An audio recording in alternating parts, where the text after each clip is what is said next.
এই অসময়ে বৃষ্টি কার ভালো লাগে বলেন? আর এই অসময়ে বৃষ্টি বা যে কোনো বৃষ্টির সময় কোন কোন জিনিসের কথা মনে পড়ে? সবচেয়ে আগে তো মনে পড়ে খিচুড়ি, তারপরে চিংড়ি মাছ ভুনা, যত ধরনের ভুনা ভর্তা এগুলোর কথাই বেশি মনে করে।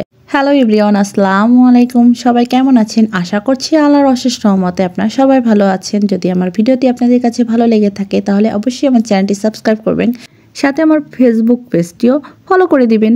আজকে এই ঘরটি এত নোংরা হওয়ার কারণ হচ্ছে যেহেতু গরম আবার ঠান্ডা দুইটাই মিক্স করে পড়ছে, আর শহরে ঠান্ডার চেয়ে গরম বেশি লাগে। মিহুল পিহুল ড্যান্স করা শুরু করেছে, ওরা ক্যামেরা ধরলেই ড্যান্স করা শুরু করে দেয়।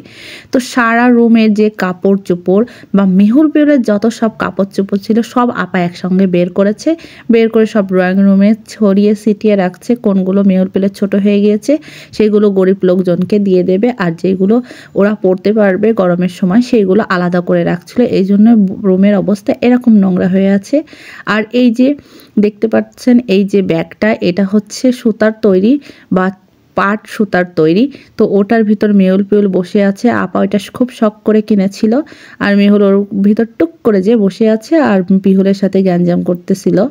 অসময়ে বৃষ্টির কারণে আপা হচ্ছে গিয়ে বলল যে বৃষ্টি যখন হচ্ছে তাহলে কিছু একটা করা যাক। খিচুড়ি তো এখন খাওয়া যাবে না, কালকে যেহেতু ফ্রাইডে তো আজকে থার্সডে ছিল, তো সেই জন্য বলছে যে খিচুড়ি না রান্না করে আমরা হচ্ছে চিংড়ি মাছ ভুনা করি। তো যেইভাবে সেই কাজ, চিংড়ি মাছ ভুনা করার জন্য চিংড়ি মাছটা আমাকে আগে থেকেই ভেজে রাখতে বলছিল, তো আমি ধুয়ে শিরটা ফেলে দিয়ে তারপরে ভেজে রেখে দিয়েছিলাম। আপাকে বললাম সব রেডি আছে, তুমি এখন চলো রান্না করতে। আর আমাদের সব মশলা আগে থেকেই রেডি করা ছিল। আর সব থেকে প্রয়োজনীয় একটা জিনিস এর ভিতর দেওয়া হয়, সেটা হচ্ছে কাজু বাদাম আর হচ্ছে কাঠবাদাম বাটা। ওইটা দিলে ভুনাটা আরও অনেক টেস্ট হয়। সব মশলাগুলো দেওয়া হয়েছে, আর মশলা দিয়ে তারপরে ভালো করে ভুনা করে নিতে হবে। আর এটা ভুনা করার পরে যে প্রথমে যে বেরেস্তা করা হয়েছিল ওইটাও দিয়ে দিয়েছিলাম। এরপরে দিয়ে দিয়েছে চিংড়ি মাছগুলো ভেজে রাখা ছিল, ওইগুলো দিয়ে দিয়েছে। তারপর হচ্ছে পরিমাণ মতো পানি দিয়ে ফুটা পর্যন্ত ওয়েট করেছে। আর এটা শেষে একটু গাওয়া ঘি দিলে আরও অনেক সুন্দর স্মেল বের হয়। সারা রুমে মোমো করে এই ভুনার স্মেলটা। বৃষ্টির সময় সবসময় কেনই আমাদের খিচুড়ি রান্না করে খেতে হবে? মাঝে মধ্যে তো একটু উল্টাপাল্টা করে রান্না করলেও হয়। মাঝে মধ্যে খিচুড়ির বদলে এইসব ভুনা বা ভর্তা টাইপ কিছু করলেও মনটাও ফুরফুরে হয়ে যায়, আবার খাওয়া দাওয়া আমাদের রুচি ফিরে আসে।